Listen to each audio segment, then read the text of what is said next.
नमो भगवते वासुदेवाय। ओम नमो भगवते वासुदेवाय। ओम नमो भगवते वासुदेवाय। नारायणं नमस्कृत्यं नरं चैव नरोत्तमं देवीं सरस्वतीं व्यासं ततो जयमुदीरयेत्। नष्टप्रायस्व भद्रेषु नित्यं भागवत सेवया भगवती उत्तम श्लोके भक्तिर्भवति नैष्टिकी।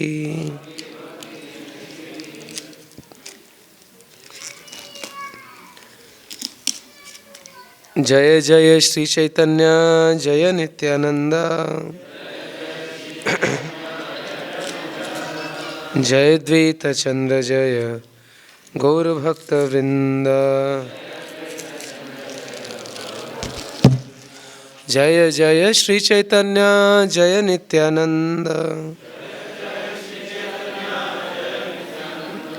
जय द्वैत चंद्र जय गौरभक्तवृंद। जय जय श्री चैतन्य जय नित्यानंद जय द्वैत चंद्र जय गौरभक्तवृंद।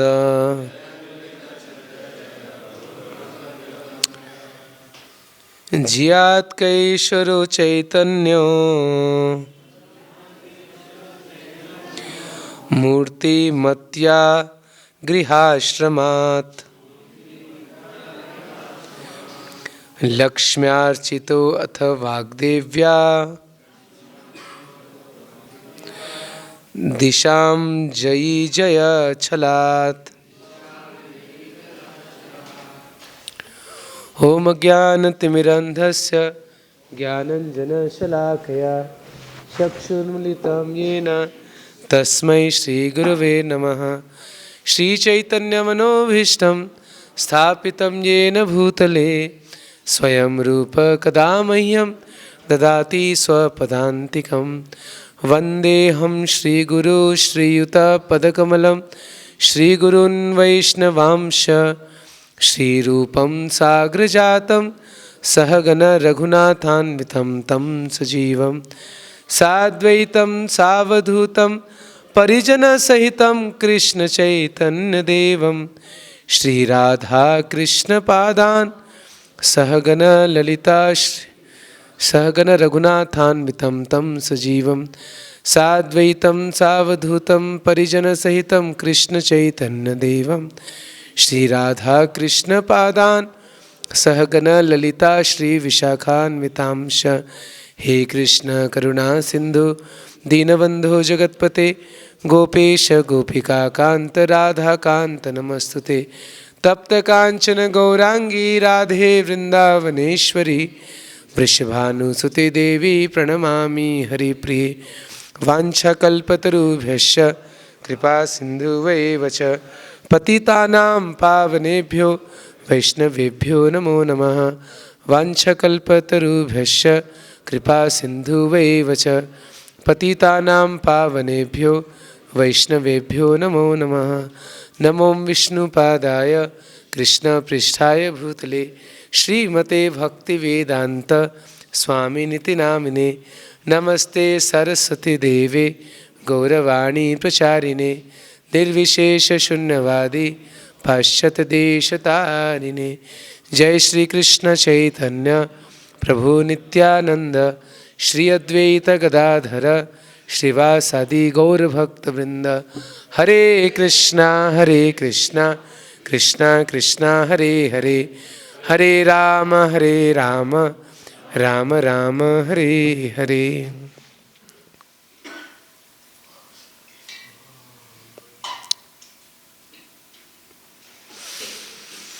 हरे कृष्णा। तो आज बहुत ही विशेष दिवस है, वसंत पंचमी। तो इसमें बहुत सारे विशेष घटनाएं इस दिन में हुई। कई सारे आचार्यों का आविर्भाव तिथि, तिरुभाव तिथि आज है। आज किसका इसका आविर्भाव तिथि है? विष्णु प्रिया देवी, पुंडरीक विद्यानिधि, रघुनाथ दास गोस्वामी और रघुनंदन ठाकुर और विश्वनाथ चक्रवर्ती ठाकुर का तिरुभाव तिथि है। और सरस्वती पूजा भी आज मनाया जाता है। और वसंत पंचमी, आज से वसंत रास, जैसे आप जानते हैं ना वसंत ऋतु, एक है शरद ऋतु, तो भगवान शरद ऋतु में भी रासलीला करते हैं और वसंत ऋतु में भी करते हैं। तो आज से वसंत रासलीला भी आज से शुरू होता है। तो वसंत महीना आज से शुरू होता है। वैसे आज तो बहुत ठंडी है, वसंत नहीं लग रहा है, लेकिन कुछ दिन में धीरे धीरे ठंड आज से कम होना शुरू हो जाएगा। तो अनेक लीलाएं हैं, अब थोड़े समय में देखिए कितना चर्चा करेंगे। सबसे पहले मैं आपको एक सुंदर लीला सुनाऊंगा चैतन्य चरितामृत चैतन्य भागवत से, जिसमें सरस्वती देवी का वर्णन आता है कि कैसे वो भगवान की सेविका हैं, दासी हैं। कौन सा लीला है, कोई कह सकता है? हाँ, केशव कश्मीरी वाला लीला। तो वो लीला हम लोग अभी सुनेंगे। क्योंकि देखिए अधिकतर लोग देवी देवताओं का पूजा करते हैं और वो ठीक उनका धारणा नहीं है। हम लोग जानते हैं कि सारे देवी देवता कौन है? भगवान के दास या दासी हैं। तो सरस्वती देवी भगवान की दासी हैं और भागवतम में भी हम उनको प्रणाम करते हैं। हाँ, हर दिन नारायणम नमस्कृत्यम नरम चैव नरोत्तमम देवीम सरस्वतीम व्यासम ततो जय मुदीरेत। तो ऐसे कहा जाता है सरस्वती देवी भी दो प्रकार की है।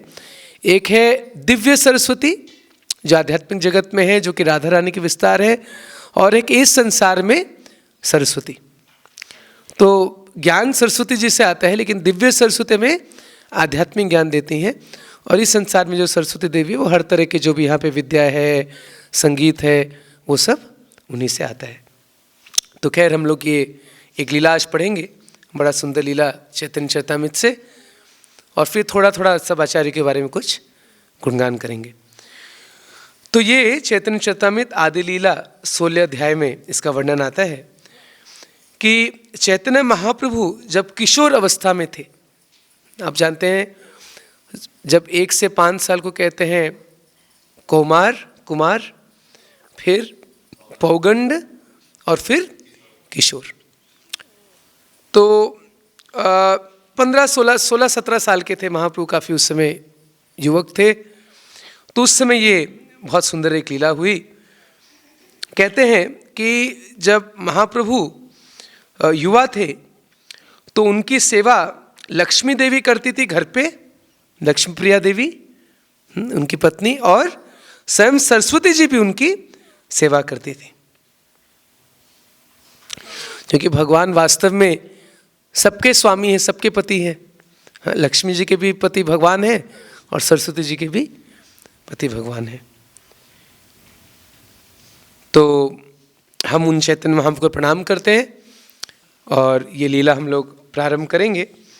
तो आप जानते हैं कि चैतन्य महाप्रभु उस समय निमाई पंडित के नाम में विख्यात थे, बहुत बड़े विद्वान थे और पूरे भारत में उनकी ख्याति फैल चुकी थी कि निमाई पंडित बहुत बड़े विद्वान हैं। तो उस समय एक केशव काश्मीरी नाम का एक दिग्विजयी था। दिग्विजयी मतलब क्या है? जो सारे दिशाओं को जीत लिया है। यानी जैसे आजकल होता है ना national champion, international champion sports में, तो उस समय पहले विद्वानों के बीच में होता था दिग्विजय। यानी ऐसा विद्वान जो पूरे हर दिशा में सारे विद्वानों को परास्त कर दिया, उसको कहते थे दिग्विजय। तो एक दिग्विजय पंडित था, उसका नाम था केशव काश्मीरी।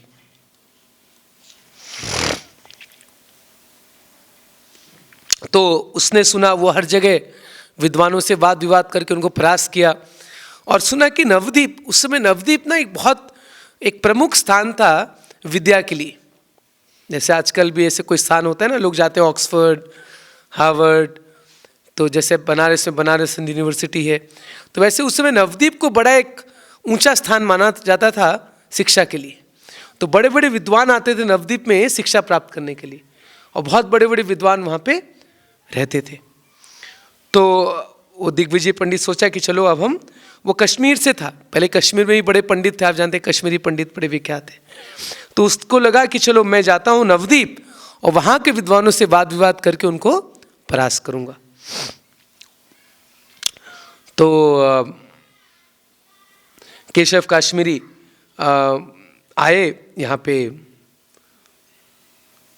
नवद्वीप में आए, और वृंदावन दास ठाकुर इसका बहुत सुंदर वर्णन करते हैं चैतन्य भागवत में लीला का। तो एक समय ज्योत्स्नावती रात्रि प्रभु शिष्य गण संगे बसिया छे न गंगा तीरे विद्यारंभ प्रसंगे। तो एक बार संध्या का समय था, पूर्णिमा का रात था, और उस समय निमाई पंडित गौरांग महाप्रभु अपने साथियों के साथ गंगा नदी के किनारे बैठे थे और विद्यारंभ प्रसंगे सब वार्तालाप कर रहे थे, हाँ, शास्त्र के बारे में, संस्कृत व्याकरण के बारे में इत्यादि कुछ चर्चा कर रहे थे। तो बड़ा सुंदर वर्णन आता है चैतन्य भागवत में, कितने सुंदर थे महाप्रभु। आप जानते हैं गौरांग महाप्रभु इतने सुंदर है, और उस समय तो गृहस्थ थे, संन्यास लेने के बाद तो उनके केश वगैरह मुंडन हो गए, लेकिन गृहस्थ जब थे तो और ज़्यादा सुंदर लगते थे, लंबे लंबे केश और सुंदर नेत्र, अजानुलंबित भुजौ कनकावदातो संकीर्तनेक पितरो कमलायताक्षो विश्वंभरो द्विजवरो युग धर्म पालो वंदे जगत प्रिय करो करुणावतारो। तो महाप्रभु इतने सुंदर, उनके कमल जैसे नेत्र, सुनहरा रंग, सुंदर सुंदर केश, उसमें सुंदर सुंदर पुष्प, तो इस तरह से महाप्रभु बहुत सुंदर थे। और वो जब अपने शिष्यों के साथ में बैठे थे, साथियों के साथ में, तो ऐसा लग रहा था कि चंद्रमा बीच में है और चारों तरफ कौन है, ताराएं। ऐसे बहुत सारे तारों के बीच में चंद्रमा और भी सुंदर दिखाई देती है। उसी प्रकार अपने साथियों के बीच में महाप्रभु बैठे थे, निमाई पंडित, बहुत सुंदर, अतीव सुंदर उनका ये दृश्य था, उनका सौंदर्य। और उसी समय गंगा जी के किनारे जब बैठे थे तो केशव काश्मीरी पंडित वहाँ पे आ गए। और केशव काश्मीरी पंडित, क्योंकि वो ऐसे खाली अकेले नहीं चलते थे, बहुत बड़ा उनके साथ क्या एक टोली चलती थी, हाथी घोड़े और बाजा बजाने वाले लोग, और बहुत, क्योंकि ऐसे जो विद्वान थे ना उस समय उनको बड़ा सम्मान दिया जाता था। अब दिग्विजय विद्वान थे, सारे दिशाओं में जीत चुके थे, तो बहुत हाथी पे सवार होके और बहुत बड़े टोली के साथ वो चलते थे। और वो चलते चलते निमाई पंडित के पास में आए, और निमाई पंडित उनको दूर से ही देख के अपने साथियों को बोलते, देखो आज इसका समय आ गया है, बहुत घमंड हो गया इसको। तो भगवान किसी का घमंड सहन नहीं करते, किसी को भी अगर गर्व हो जाता है तो उसको भगवान कैसे भी करके समाप्त करते हैं। अब देखिए संसार में जो भी बड़े बड़े महाप्रभु उदाहरण देते हैं, रावण को देखो, हिरण्यकश्यप को देखो, कार्तवीर्य अर्जुन को देखो, वो सोचते थे कि वो हिरण्यकश्यप को देखो, वो इतने उनमें घमंड हो गया था, पूरे सोचते थे पूरा संसार के वो स्वामी हैं, लेकिन भगवान ने उन सब का घमंड एक क्षण में खत्म कर दिया। तो महाप्रभु बड़ा सुंदर वाक्य कहते हैं कि फलवंत वृक्ष और गुणवंत व्यक्ति, जो वृक्ष में फल होता है वो वृक्ष क्या झुक जाता है, उसी प्रकार जो व्यक्ति में अच्छे गुण हैं वो क्या होगा, झुक जाएगा, विनम्र होगा। अगर कोई किसके अंदर घमंड है, गर्व है, तो इसका मतलब वो वास्तव में उसमें अच्छे गुण नहीं है। तो इस तरह से महाप्रभु ने साथियों को बोले, और उतने में वो पंडित आ गया। अच्छा, उसके पहले क्या हुआ कि जैसे भी नवद्वीप में सब लोगों को पता चला कि केशव काश्मीरी आने वाला है, तो सारे विद्वान क्या किए, भाग गए, वहाँ छोड़ के भाग गए। बोले भैया ये तो आएगा, हरा देगा। बोला चलो निमाई पंडित है ना, उसको सामना करने दो, अगर निमाई पंडित हरा देगा तो हम क्या बोलेंगे, देखो नवद्वीप में एक छोटा बच्चा भी तुम्हें हरा दिया। निमाई पंडित हार जाएंगे तो क्या बोलेंगे, कोई बात नहीं, बच्चा इधर तो हरा दिया, कौन सी बड़ी बात है। तो ऐसा सोच के सब वहाँ से बड़े बड़े विद्वान सब भाग गए। तो केशव कश्मीरी आए, बोले अच्छा निमाई पंडित। तो उतर के बोले अच्छा तुम ही निमाई पंडित हो? बोले हाँ हाँ, तुम्हारा नाम मैंने बहुत सुना है कि तुम व्याकरण के बड़े विद्वान हो, बड़े शिक्षक हो। व्याकरण मध्य जानी पढ़ाओ कलाप, सुनिलू फांकिते तुम्हारा शिष्य र सलाप। तो मैंने सुना तुम बड़े इसमें एक्सपर्ट हो। तो बड़े गर्व से बोल रहा था। तो लेकिन महाप्रभु देखिए बड़े विनम्र भाव से बोले, प्रभु कहे व्याकरण पढ़ाई अभिमान करी, शिष्य ते ना बुझे आमी बुझाइते नारी। कहते देखिए ऐसा कुछ नहीं है, थोड़ा बहुत पढ़ाता हूँ, ना तो मैं समझता हूँ ना मेरे शिष्य समझते हैं। अरे कहाँ तुम्हें सर्वशास्त्र कविता प्रवीण, अरे आप तो इतने बड़े विद्वान हैं, सर्वशास्त्र जानने वाले हैं, कहाँ हमें सबे शिशु पढ़ुआ नवीन, हम तो सब छोटे छोटे बच्चे हैं, हमें कुछ नहीं आता। तो महाप्रभु ने थोड़ा उनका घमंड और क्या बोलता और ज़्यादा पंप कर दिया उनको थोड़ा, और वो अरे देखो मैं कितना महान हूँ। तो फिर महाप्रभु ने बोला देखो आप इतने बड़े विद्वान हैं, कृपा करी करो यदि गंगा रो वर्णन। मैं चाहता हूँ आप कृपा करके क्या करिए, गंगा की स्तुति कीजिए। माँ, क्योंकि गंगा जी वहीं बह रही थी। आज आप भी जानते हैं कि नवद्वीप में गंगा जी कितनी सुंदर विशाल दर्शन है गंगा जी का। कहते ये गंगा माँ यहाँ पे बह रही है, आप क्यों ना गंगा जी की स्तुति में कुछ सुंदर श्लोक सुनाइए, कुछ कविता सुनाइए, आप तो महान कवि हैं। और ऐसा सुन के केशव कश्मीरी तुरंत क्या किया, 1 घंटे के अंदर उन्हें 100 श्लोक गा दिए। सोचो नए श्लोक, हम तो याद करके भी 1 घंटे में 100 श्लोक गा नहीं पाएंगे, पढ़ के नहीं गा पाएंगे। वो नए श्लोक को रचना किया उन्होंने। सोचिए कितना बड़े विद्वान थे। सरस्वती जी कितनी बड़ी उन पर कृपा होगी कि 1 घंटे के अंदर 100 नए संस्कृत के श्लोक उन्हें रचना करके सुना दिया। महाप्रभु बोले अरे वाह, तुम्हारा समा पृथ्वी ते कवि नहीं। अरे तुम्हारे सामने तो पूरे पृथ्वी में कोई ऐसा कवि नहीं है तुम्हारे जैसा। तुम्हारो कविता श्लोक बुझेते कार शक्ति, तुम ही भालो जानो अर्थ किंबा सरस्वती। अरे आपने इतना सुंदर जो कविता गाया है तो इसका अर्थ तो आप ही जानते, या तो फिर माँ सरस्वती जानती है। तो प्रभुपाद जी कह रहे हैं केशव कश्मीरी जो थे वो माँ सरस्वती के बड़े भक्त थे, उनको सरस्वती देवी की विशेष कृपा प्राप्त हुई थी। लेकिन उनको क्या पता था कि जो बच्चा है ये कौन है, सरस्वती जी का भी स्वामी है। तो फिर महाप्रभु कहते हैं ऐसा करिए आप 1 श्लोक का खुद ही व्याख्या कीजिए। तो केशव कश्मीरी अच्छा कौन सा श्लोक का करूं? तो तुरंत महाप्रभु ने 1 श्लोक वो चुन के उसको गा लिया। महत्वम गंगाया सततम इदम आभाति नितराम, यदेश श्री विष्णु चरण कमलोत्पत्ति सुभगा,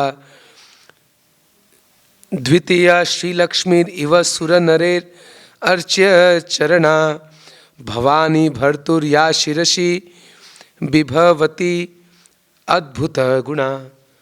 तो 1 श्लोक निमाई पंडित ने बोला ऐसा करिए आप इसी श्लोक का व्याख्या कीजिए। तो पहले तो चौंक गया, अरे मैंने तूफान की जैसे 100 श्लोक गाया और इसको सारे श्लोक याद भी हो गए, और 1 श्लोक गा के बोलता है इसका अर्थ समझाइए। तो बोले अरे ऐसे कैसे तुमने किया? तो महाप्रभु बड़े विनम्र भाव से निवेदन करते, देखो भगवान की कृपा से जैसे आप बड़े कवि बने हैं तो मेरे को भी, मैं श्रुतिधर हूँ, जो एक बार सुनता हूँ वो मुझे याद हो जाता है। श्रुतिधर, पहले श्रुतिधर होते थे, एक बार सुनने से सब कुछ याद हो जाता था। तो ये सुन के फिर केशव सिंह बोला अच्छा ठीक है, मैं बताता हूँ इसके बारे में। तो महाप्रभु ने अच्छा ऐसा कीजिए इस श्लोक का कुछ गुण और कुछ दोष का वर्णन कीजिए। तो ये सुन के क्या बोला केशव, ऐसे दोष? अरे मेरे श्लोक में दोष? गुण ही गुण है, इसमें तो कोई दोष नहीं है। तो उसका बड़ा गुस्सा है, बोला अरे बच्चा, कल का बच्चा बोलता है मेरे श्लोक में दोष है। तो बोला अच्छा तुम बताओ क्या दोष है बताओ। तो महाप्रभु बोले अच्छा ठीक है। निमाई पंडित बोले ठीक है, आपका आज्ञा से मैं कुछ, वैसे तो बहुत सारे श्लोक हैं, बहुत सारे दोष हैं, मैं एक दो दोष आपको गिनाता हूँ। हाँ, तो महाप्रभु ने क्या किया, पहले तो थोड़ा गुणगान किए, बोले बहुत सुंदर आपने श्लोक गाया, लेकिन इसमें थोड़ा बहुत देखो कुछ कमी मैं बताता हूँ। तो महाप्रभु ने एक दो कमी बताया, तो बहुत ज़्यादा डिटेल में नहीं जाएंगे, चैतन्य चेता में विस्तार से वर्णन है, विशेष करके जो संस्कृत पंडित है वो इसको अच्छे समझ सकते हैं, मैं तो इतना संस्कृत नहीं जानता। लेकिन महाप्रभु ऐसे कई सारे कहते हैं, इसमें 5 अलंकार है इस श्लोक में और 5 दोष हैं। तो एक एक करके महाप्रभु एक ही श्लोक में 5 दोष गिनाते हैं। कहते हैं कि अविस्मित विधेयांश 2 बार आते हैं इसमें, ऐसे करके कई सारे दोष बताते हैं। एक बड़ा सिंपल दोष, एक बड़ा एक प्रसिद्ध बताते हैं दोष, जो कि शायद आपने सुना भी होगा, क्या है? हाँ, भवानी भरता। तो एक शब्द का उन्हें प्रयोग किया श्लोक में, भवानी भरता, कि शिवजी जो हैं उनको बोले भवानी भरता जो हैं आपको अपने मस्तिष्क में धारण किए हैं। भवानी भरता या शिरसी, आप जानते गंगाधर शिवजी का नाम है, शिवजी गंगा जी को अपने जटाओं में धारण किए हैं। तो लेकिन भवानी भरता, जो भवानी भरता शब्द व्याकरण की दृष्टि से सही नहीं है। क्यों नहीं है? भवानी भर्तुर श्लोक का प्रयोग किए हैं। तो भवानी शब्द क्या है? भव यानी शिवजी, भवानी यानी शिवजी की पत्नी, भवानी भर्तृ यानी शिवजी की पत्नी का पति। ये सही है कि इसका प्रयोग करना उचित है? नहीं है? हाँ? मतलब शिवजी को क्या बोल रहे हैं? शिवजी के पत्नी के पति। इसका मतलब क्या? उस पत्नी के 2 पति हैं, ऐसा अर्थ भी लगाया जा सकता है। तो ये सही इसका उपयोग नहीं है। समझ गए ना? बहुत सिंपल समझने को है। तो इस तरह से उन्होंने बोला देखो भवानी तो शिवजी की पत्नी है, और कहते शिवजी की पत्नी के पति, यानी इसका अंदर कोई और पति है उनके। तो इस तरह से जब ये 5 दोष सुनाए, अरे अरे वहाँ तो पूरा पैरों तले जो बोलते हैं उसके जमीन खिसक गया। अरे आज पूरे मैं चारों दिशा जीत के आया और ये क्या हो गया, छोटा सा बच्चा मुझे ऐसे मेरे श्लोक में गलती निकाल दिया। तो महाप्रभु बोलते देखो इतना सुंदर कविता लिखे हो, लेकिन अगर कोई बहुत सुंदर व्यक्ति है, लेकिन अगर एक उसमें थोड़ा सा अगर धब्बा हो जाता है, तो उसको जैसे लेप्रोसी मान लो हो गया, तो उसको थोड़ी अच्छा मानते हैं। तो इस तरह से कई सारे जब दोष बताए, और तो इसके बाद तो उसकी बोलती बंद हो गई। केशव काश्मीरी क्या करेगा सोच नहीं पाया, और उसने मन मन सोचा अरे आज क्या हुआ, आज सरस्वती देवी मुझ पे कृपा नहीं कर रही है क्या, आज मेरे पे गुस्सा हो गई क्या? हाँ, ये छोटा सा बच्चा मुझे परास्त कर रहा है। तो कहते आज हो सकता है, ऐसा लग रहा है माँ सरस्वती इस बच्चे के मुख से बोल रही हैं। तो महाप्रभु तो समझ गए कि बेचारा बड़ा दुखी है। तो महाप्रभु और बाकी उनके सारे साथी हंसने लग गए। हे देखो देखो, अपने आप को बड़ा दिग्विजयी मानता था, देखो हमारे निमाई पंडित ने इसको हरा दिया। और सोचो उसकी तो और बेचारा दुखी हो गया। तो महाप्रभु देखिए कृपालु है, तो सारे बच्चों को शांत किए, बोले रुक जाओ रुको, उनको बोले देखिए आज रात्रि हो गया है, आप जाइए विश्राम कीजिए, दूर से आए थक गए होंगे, कल हम लोग फिर से चर्चा करेंगे। तो ऐसा करके वो अपने घर चले गए। अब उसके बाद तो बेचारे बड़े दुखी थे, रात भर सोए नहीं, और सरस्वती को प्रार्थना करने लगे। बोले हे माँ सरस्वती, आज मैंने क्या ऐसा गलती किया, हाँ आज आपने मुझे, एक छोटे से बच्चे ने मुझे परास्त कर दिया। तो इस तरह से बड़ा दुखी होकर जब घर गया, तो रात में माँ सरस्वती की वंदना करके वो थोड़ा सा जब नींद आई तो क्या हुआ, सरस्वती स्वप्ने तारे उपदेश कैला, साक्षात ईश्वर करी प्रभु के जानिला। तो सरस्वती देवी उनके सपने में आ गई। बोले अरे मूर्ख, तू दुखी क्यों है? अरे जो बच्चा तुम्हें परस के वो बच्चा नहीं है, वो मेरे स्वामी है, साक्षात ईश्वर है, जिनसे मेरे को ज्ञान प्राप्त होता है, वो कृष्ण है। वो जाओ उनके शरण ग्रहण करो। तो अगले दिन तुरंत केशव कश्मीरी सुबह उठ के और चैतन्य महाप्रभु के आए, उनके पास में आके उनके शरणागत हो गए। बोले गौरांग महाप्रभु की जय। और फिर प्रातः आशी प्रभु पदे लोइला शरण, प्रभु कृपा कोइल तारे खंडिला बंधन। फिर महाप्रभु उस पर बड़ा कृपा किए और बाद में वो वैष्णव बन गया। और प्रभुपाद जी समझाते हैं वो निम्बार्क संप्रदाय में दीक्षा लिया। आप जानते हैं 4 संप्रदाय होते हैं, ब्रह्म संप्रदाय और श्री संप्रदाय, रुद्र संप्रदाय, वो रुद्र और हाँ कुमार संप्रदाय, रुद्र संप्रदाय का ही उसमें निम्बार्काचार्य आए थे।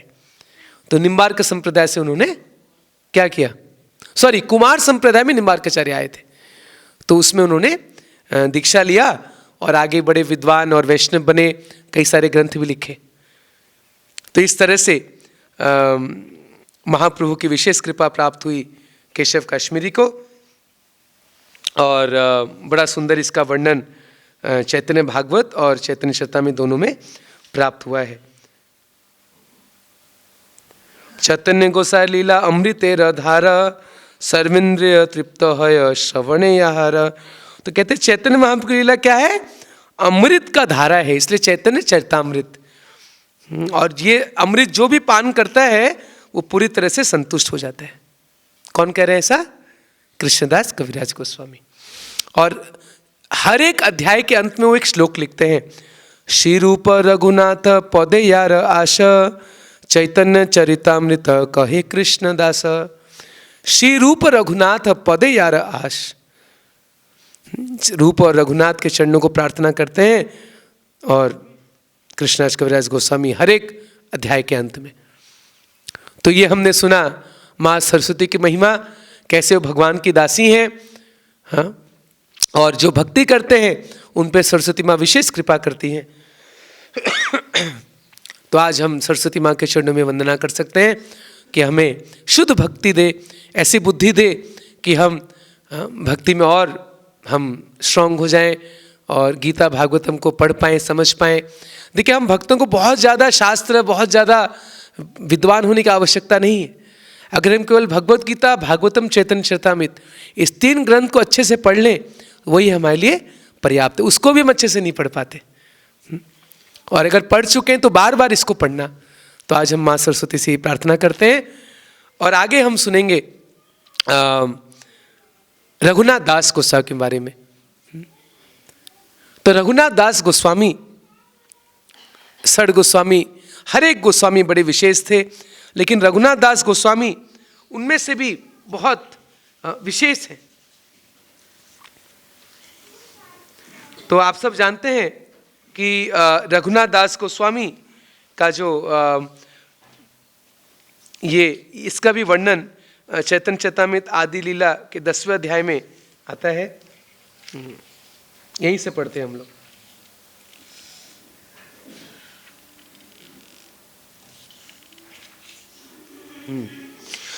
महाप्रभुर प्रिय भक्त रघुनाथ दास, सर्वत्यजी कैला प्रभुर पदतले वास। तो रघुनाथ दास गोस्वामी महाप्रभु के बहुत प्रिय भक्त थे, जिन्हें सब कुछ त्याग के और महाप्रभु का शरण ग्रहण किया। तो आप जानते होंगे कि इनके पुत्र थे रघुनाथ दास गोस्वामी, गोवर्धन मजमदार। 2 भाई थे, गोवर्धन मजमदार और हिरण्य मजमदार। बहुत बड़े जमींदार थे, श्री कृष्णपुर में रहते थे। कलकत्ता बर्दवान के बीच में स्थान है, त्रिशभागा आदि सप्तग्राम, वहाँ पे वो रहते थे। हिरण्य मजमदार, गोवर्धन मजमदार बहुत बड़े जमींदार थे। कहते हैं उस समय उनका जो इनकम था वो लाखों स्वर्ण मुद्राएं, मतलब आज के अगर दिन में आप उसको निकालेंगे तो पता नहीं हजारों करोड़ों में उनकी आमदनी थी। इतने बड़े धनी थे, इतना बड़े धनी परिवार। हाँ, गोवर्धन मजूमदार और हिरण्य मजूमदार। और एकमात्र पुत्र था उन दोनों का, यानी गोवर्धन मजूमदार के एकमात्र पुत्र था, हिरण्य मजूमदार के पुत्र नहीं थे। यानी सारे संपत्ति के अकेले, क्या उसको कहते हैं, वारिस। या मतलब सारा संपत्ति एक तरह से उन्हीं का था। लेकिन इतना सब संपत्ति होके भी उन्होंने क्या किया, त्यक्त्वा तूर्णमशेष मंडलपतिम श्रेणीम सदा तुच्छवत् भूत्वा दीन गणेश को करुणया कोपी न कंथाश्रितो गोपी भावर सामृताब्दलहरी कल्लोल मग्नो मुहुर वंदे रूप सनातनो रघुयुगो श्रीजीव गोपाल को। सब बोलिए, वंदे रूप सनातनो रघुयुगो श्रीजीव गोपाल को। एक बार फिर से, वंदे रूप सनातनो रघुयुगो श्रीजीव गोपाल को। तो बहुत सुंदर षड गोस्वामी अष्टकम है। प्रभुपाद जी अक्सर ये श्लोक कहा करते थे, तक्त्वा तूर्णमशेष मंडलपतिम। इतना बड़ा उनका साम्राज्य था, इतने बड़े धनी व्यक्ति थे, सब कुछ उन्होंने त्याग दिया। कैसे? तुच्छवत, जैसे हम कोई तुच्छ चीज को त्यागते हैं। भागवत में उदाहरण है, जैसे भरत महाराज, उन्होंने पूरे राज्य को कैसे त्यागा? मलवत। जैसे हम सुबह मल त्यागते हैं, दुख होता है, अरे आज मैंने 500 ग्राम मल त्याग दिया, हाँ नहीं तो गंदगी है, निकल गया। उसी प्रकार रघुनाथ दास गोस्वामी ने इतना बड़ा संपत्ति त्याग दिया, तुच्छवत। सारे गोस्वामी ने, कोई मंत्री थे, हाँ बड़े बड़े पद में सब थे, लेकिन सब ने त्याग दिया। विशेषकर रघुनाथ दास गोस्वामी इतने बड़े धनी परिवार के एकमात्र उत्तराधिकारी थे, उन्होंने सब कुछ त्याग दिया और महाप्रभु के शरण ग्रहण किए। उनके पिताजी ने 11 गार्ड रखे थे उनके पास, क्योंकि उनका डर था ये लड़का भाग जाएगा, क्योंकि बचपन से ही वो भक्ति के लक्षण में प्रकट हुए थे। और बचपन में पता है उनको किनका संग मिला था? हरिदास ठाकुर। बचपन में हरिदास ठाकुर का संग उनको मिला। उनको लगा इन्हीं के पास असली संपत्ति है, मेरे पिताजी के पास नहीं है। इनके पास किसका संपत्ति है? हरिनाम का संपत्ति, नाम धन, कृष्ण प्रेम इनके पास है, वही असली धन है। तो उन्होंने कहा कि ये सब धन तो बेकार है, मुझे वही धन प्राप्त करना है। और महाप्रभु का दर्शन उन्होंने किया। हाँ, जब महाप्रभु संन्यास लेने के बाद जब शांतिपुर आए थे, उस समय रघुनाथ दास को स्वयं पहली बार उनका दर्शन किया और मन में सोचा कि मेरे को तो इन्हीं के शरण ग्रहण करना है। तो पिताजी ने 11 गार्ड रखे और एक सुंदर कन्या से विवाह भी करा दिया। लेकिन बार बार वो घर छोड़ के भाग रहे थे, बार बार उनको पकड़ के ला रहे थे। उनकी माँ ने बोला, अरे बेटा बार बार भाग रहा है, कुछ करो। तो उनके पिताजी ने क्या बोला, अरे जिसके पास इंद्र के जैसा धन है, अप्सरा जैसी पत्नी है, जब वो उनको नहीं बांध पा रहा है तो तुम क्या उनको रस्सी से बांधोगी? इस संसार में सबसे बड़ा जंजीर क्या है? धन और स्त्री, जिससे सब कोई बांधे जाते हैं। एक ऐसा जेल है जिसमें सारे कैदी हैं, सब बंधे हुए हैं, हमें उनका बंधन दिखाई नहीं दे रहा। वो क्या है उसका, उनका बंधन सबका, हम सबका धन और स्त्री। तो कहते जिसके पास इतना ऐश्वर्य है, हाँ इतनी सुंदर पत्नी है, फिर भी वो बार बार भाग रहा है, तो तुम उसको क्या बांधे रखोगे? फिर भी बार बार गार्ड उनको गार्ड करते थे। बड़ी सुंदर लंबी कहानी है कि एक बार उनके जो पुरोहित थे यदुनंदन आचार्य, रात में उनके पास आते हैं और उनके जो पुजारी थे उनके मंदिर में वो भाग गए। बोले अरे कल सुबह मंगला आरती कौन करेगा? तो बड़ी चिंता हो गई। और रघुनाथ दास गोस्वामी वैसे सांसारिक मैनेजमेंट में बड़े निपुण थे, बड़े एक्सपर्ट थे, दक्ष थे। आपस में जो कोई झगड़ा हो उसको सुलझाना, लोगों को मनाना। एक बार ऐसे उनके पिताजी और चाचा जो थे उनको गिरफ्तार करने एक मुस्लिम चौधरी आ गया था। तो उनके पिताजी और चाचा भाग गए, लेकिन रघुनाथ दास ने इतने मीठे मीठे से उनसे बात किए कि उनका मन पिघल गया। तो रघुनाथ दास गोस्वामी के पास जनार्दनाचार्य आए, बोले देखो मदद करो, पुजारी भाग गया। बोले चिंता मत करो, मैं आप जाइए, आराम कीजिए, मैं उसको समझा के आपके पास पहुंचा दूंगा। वो चले गए, रात्रि का समय था और उस समय सारे गार्ड सोए थे। अब रघुनाथ दास में लगा देखो ये सबसे अच्छा मौका है, अब मुझे यहाँ से भाग जाना चाहिए। अच्छा, उसके पहले उन्हें बहुत प्रयास किया, लेकिन जब भी जाते थे उनको माता पिता या गार्ड पकड़ के ले आते थे। तो उनके किसकी कृपा प्राप्त हुई? नित्यानंद प्रभु। आप जानते हैं पानी हाटी चूड़ा दही महोत्सव हुआ था, उसमें नित्यानंद प्रभु की विशेष कृपा उनको प्राप्त हुई। फिर नित्यानंद प्रभु ने आशीर्वाद दिया कि अब तुम्हें महाप्रभु प्राप्त होंगे। तो बड़ा एक इसमें हमें सबके लिए एक सीख है कि हमें सीधे चैतन्य महाप्रभु कृपा नहीं प्राप्त होती है, पहले नित्यानंद प्रभु कृपा प्राप्त करना आवश्यक है। और नित्यानंद प्रभु कौन है? आदि गुरु। अभी कुछ दिन में नित्यानंद त्रयोदशी आने वाला है। जो गुरु है वो नित्यानंद प्रभु के प्रतिनिधि हैं। तो पहले हमें गुरु वैष्णव की कृपा प्राप्त होने से फिर हमें महाप्रभु कृपा प्राप्त होगी और राधा कृष्ण कृपा प्राप्त होगी, डायरेक्ट नहीं। डायरेक्ट घर छोड़ के भागना चाहते थे, सफल नहीं हुए, लेकिन जब नित्यानंद प्रभु को प्रसन्न किए, उनकी कृपा हुई, तो उसके बाद जब वो रात को जब नंदनाचार्य आए तो उसी दिन रघुनाथ दास गोस्वामी घर छोड़ के भाग लिए महाप्रभु के चरणों को प्राप्त करने के लिए। ऐसा शायद कहते हैं 12 दिन लगे, 12 दिन लगे उनको भाग भाग के। वो अच्छा मेन रास्ते में भी नहीं गए, क्योंकि पता था मेन रास्ते में जाएंगे तो गार्ड लोग पकड़ लेंगे, पिताजी पकड़ लेंगे। तो जंगल इधर उधर से होके वो रास्ते में भाग भाग के जगन्नाथपुरी पहुंचे। 12 दिन में कहते हैं केवल 3 बार उन्हें थोड़ा भोजन लिया, यानी 4 दिन में 1 बार भोजन लिए। हम लोग 1 दिन में 4 बार लेते हैं, इतना ही अंतर है। तो 4 दिन में वो थोड़ा सा भोजन लेते थे। तो कहीं थोड़ा बहुत कुछ मिल गया, कुछ चना मिल गया, कहीं दूध मिल गया, जो भी थोड़ा बहुत भोजन किए और भागते भागते भागते भागते 12 दिन के बाद वो जगन्नाथपुरी पहुंचते हैं। और महाप्रभु उनको देख के बहुत प्रसन्न होते हैं कि कृष्ण बड़े दयालु हैं, तुम्हें संसार कूप से तुम्हारा उद्धार किए। और फिर चैतन्य महाप्रभु रघुनाथ दास में किसके प्रभु समर्पिला तारे स्वरूपे रहते, प्रभु रघुप्त सेवा कैल स्वरूपे रह साथे। तो महाप्रभु ने फिर उनको क्या किया? स्वरूप दामोदर के हवाले करते कि ये भी एक बड़ा सीख है कि जितने वैष्णव हैं हम सबको एक सीनियर डिवोटी के गाइडेंस में रहना चाहिए। तो ऐसा नहीं कि वो महाप्रभु के पास है, महाप्रभु ठीक है बस तुम मेरे अंडर हो, आप किसी वैष्णव की जरूरत नहीं। उनको बोले तुम्हें स्वरूप दामोदर के अंडर सेवा करो, उनके सानिध्य में। तो ये बहुत बड़ा एक सीख है हम सबके लिए। हम सबके जीवन में कोई एक सीनियर, एक वैष्णव होने चाहिए जिनके हम मार्गदर्शन में भक्ति कर पाए।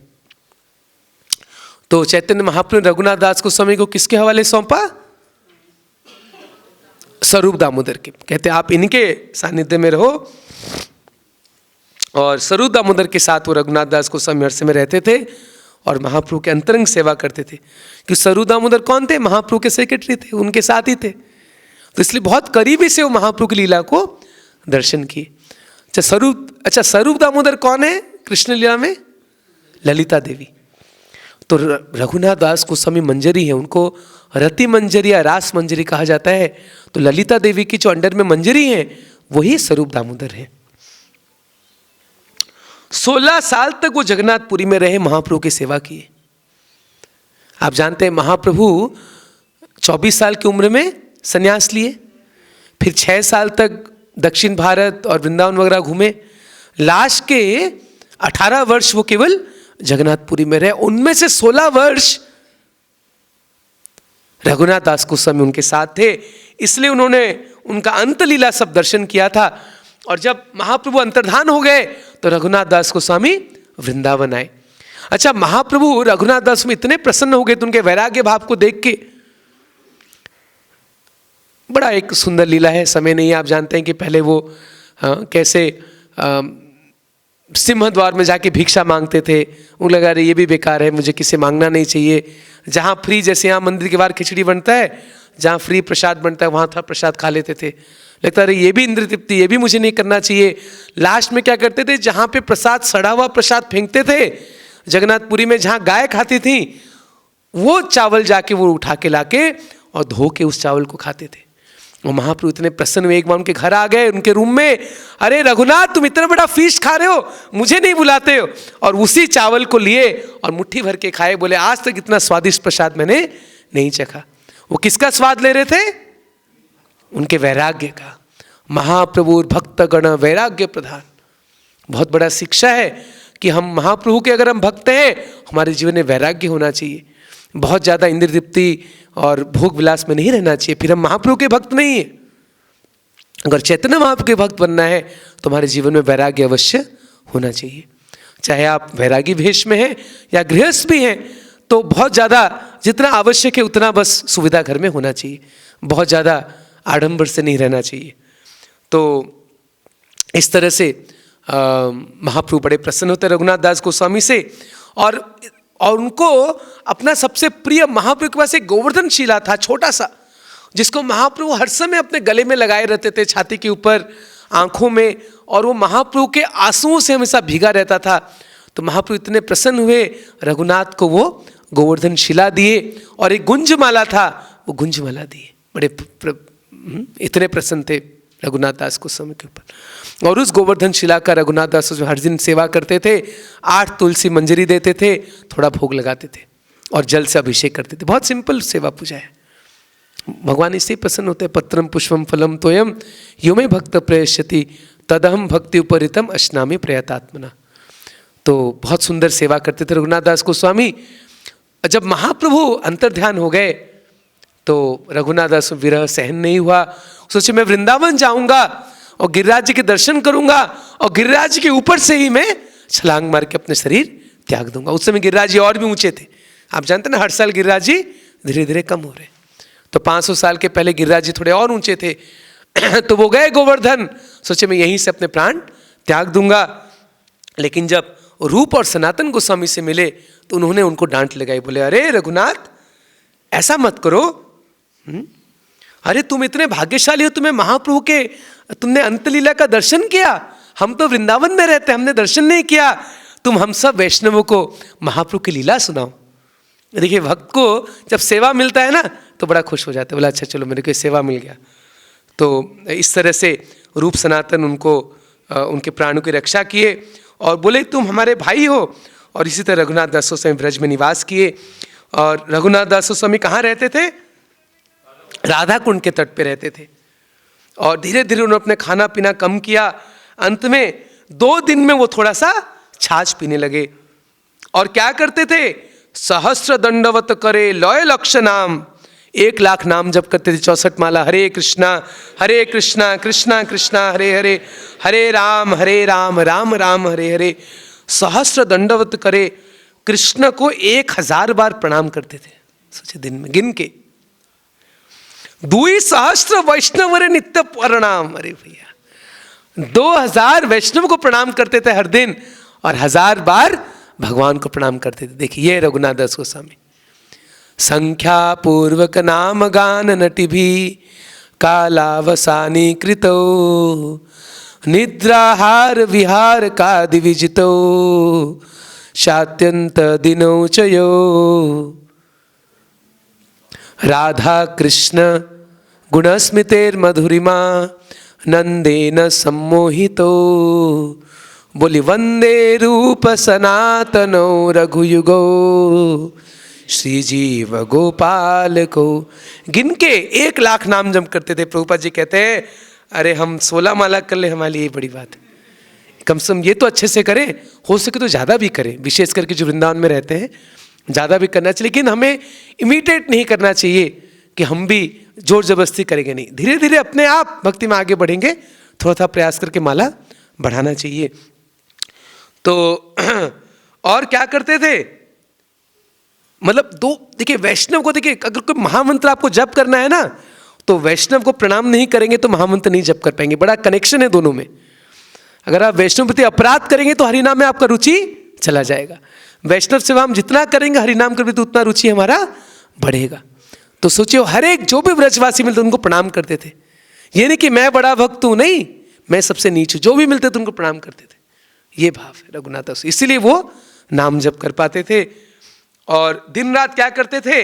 रात्रि दिन राधा कृष्ण र मानस सेवन, हाँ, प्रहर के महाप्रभुर चरित्र कथन, हर दिन क्या करते, 3 घंटा तक वो दोपहर को महाप्रभु की लीला सुनाते थे राधा कुंड के तट पे। और जब लीला सुनाते थे तो कौन सुनते थे उनमें से? एक कृष्णाज कविराज गोस्वामी सुन रहे थे। तभी बाद में उन्होंने चैतन्य चरितामृत लिखा। जो उन्होंने रघुनाथ दास गोस्वामी से सुना वही उन्होंने लिखा। और हर दिन राधा कुंड में 3 बार स्नान करते थे और सारे ब्रजवासी, सारे वैष्णवों को सम्मान देते थे। और केवल दिन में 1.5 घंटा सोते थे, 1.5 से 2 घंटा सोते थे। और बाकी पूरे समय हरे कृष्णा कृष्णा कृष्णा हरे हरे, हरे राम राम राम हरे हरे। हमारा बिल्कुल उल्टा है, हम 1.5 से 2 घंटा भगवान का नाम जप करते हैं और बाकी पूरे समय माया में रहते हैं। तो इस तरह से अद्भुत ये चरित्र है रघुनाथ दास गोस्वामी का। तो हम इसको सुन के केवल प्रार्थना कर सकते हैं, अनुकरण कभी नहीं कर सकते, लेकिन उनसे हम प्रेरणा लेके अनुसरण कर सकते हैं रघुनाथ दास गोस्वामी का। तो ऐसे महान वैष्णव रघुनाथ दास गोस्वामी को हम प्रणाम करते हैं। और विष्णु प्रिया देवी आप सब जानते हैं कि चैतन्य महाप्रभु की पत्नी थी। और जब वो 14 या 16 साल की जब थी, तब महाप्रभु ने घर छोड़ के संन्यास आश्रम स्वीकार किया।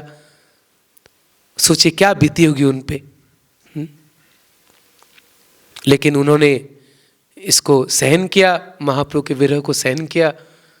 और ऐसे कहते हैं कि वो सत्यभामा थी कृष्ण लीला में।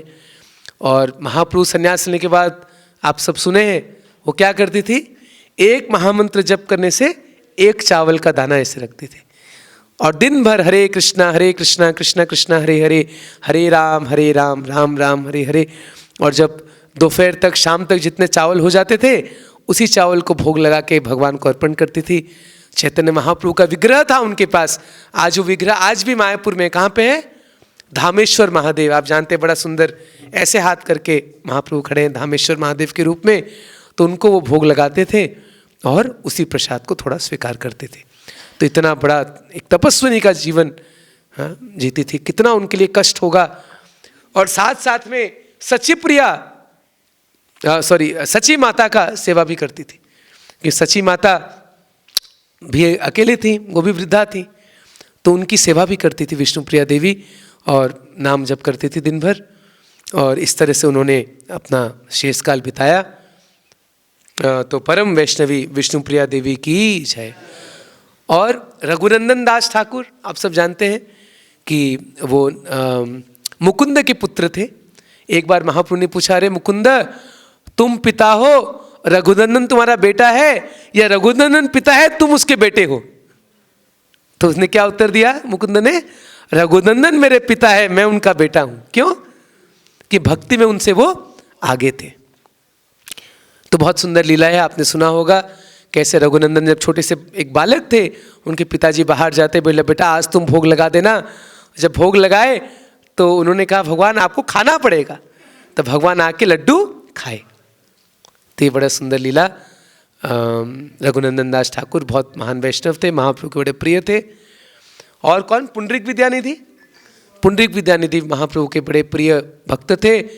कैसे कहते हैं, वृषभानु महाराज जो हैं कृष्ण लीला में वही बने पुंडरीक विद्यानिधि गौर लीला में। और पुंडरीक विद्यानिधि देखिए एक विशेष बात क्या है कि वो बाहरी दृष्टि से उनको देखेंगे तो भक्त नहीं दिखते थे, क्योंकि बड़े अच्छे पोशाक पहनते थे, बड़े आसन में बैठते थे, जमींदार थे, तो बाहर से लगेगा अरे ये तो कोई भोगी व्यक्ति है, लेकिन अंदर से महान वैष्णव थे। तो जब एक बार गदाधर पंडित उनके पास आए, मुकुंद उनको लेके गए, तो गदाधर पंडित को पहले मन में थोड़ा अपराध करने लगे, अरे ये कैसा वैष्णव है, किसके पास मेरे को ले आया मुकुंद। ऐसा सुन के मुकुंद ने एक श्लोक गाया, अहो बकीयम सनकालकूटम जिघाम शयाया अपिय साध्वी लेभे गतिम धात्रीम उचितम ततुन्यम कम वा दयालुम शरणम व्रजेम। जब ये बहुत सुंदर श्लोक है श्रीमद् भागवतम का कि भगवान कृष्ण कितने दयालु हैं कि जो पूतना उनको वध करने आई थी उनको उन्होंने अपने माँ का स्थान दे दिया। और ये श्लोक सुनते ही पुंडरीक विद्यानिधि भाव विभोर हो गए, भक्ति का अष्ट सात्विक विकार प्रकट हो गए, आसन को सब कपड़े उपड़े सब फाड़ के फेंक दिए और जोर जोर से उछलने लगे, जमीन में लौटने लगे। और ये देख के गदाधर समझ गए तेरे महान वैष्णव है, मैंने बड़ा अपराध कर दिया। तो बाद में गदाधर पंडित क्या करते हैं, उन्हीं से दीक्षा लेते हैं।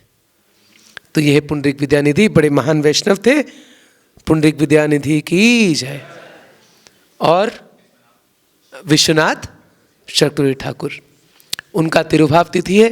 महान वैष्णव आचार्य थे, वो भी सर गोस्वामी के बाद आए थे। वो सर गोस्वामी का नरोत्तमदास ठाकुर, उसके बाद अगले आचार्य विश्वनाथ चक्रवर्ती ठाकुर, और बड़े विद्वान थे और वो भी बड़े विरक्त थे। और वृंदावन धाम आए और वहाँ पे वो भी राधा कुंड के पास में उनका भजन कुटीर था। आज भी आप देखेंगे श्याम कुंड के तट पे दोनों भजन कुटीर है, रघुनाथ दास गोस्वामी और विश्वनाथ चक्रवर्ती ठाकुर का। और विशेष करके किसके लिए प्रसिद्ध है विश्वनाथ चक्रवर्ती ठाकुर? भागवतम पे जो उन्होंने बहुत सुंदर टीका लिखा है, वो इसके लिए सबसे ज़्यादा प्रसिद्ध है। वैसे माधुर्य कदम्बिनी भी एक किताब लिखा है। हम जो हर सुबह गुरु अष्टकम गाते हो, किसने लिखा है? विश्वनाथ चक्रवर्ती ठाकुर ने गुरु अष्टकम भी लिखा है। तो ऐसे महान, बहुत महान वैष्णव है। तो आज हम इन सब महान वैष्णवों के चरणों में प्रार्थना करते हैं कि हमें भी भक्ति में आगे बढ़ने के लिए कृपा करें। और माँ सरस्वती जी को हम प्रणाम करते हैं आज के दिन में। श्री गौरांग महाप्रभु की जय, श्रील प्रभुपाद की जय। किसी का कोई टीका टिप्पणी, अगर कुछ प्रश्न है, कुछ कहना चाहते हैं?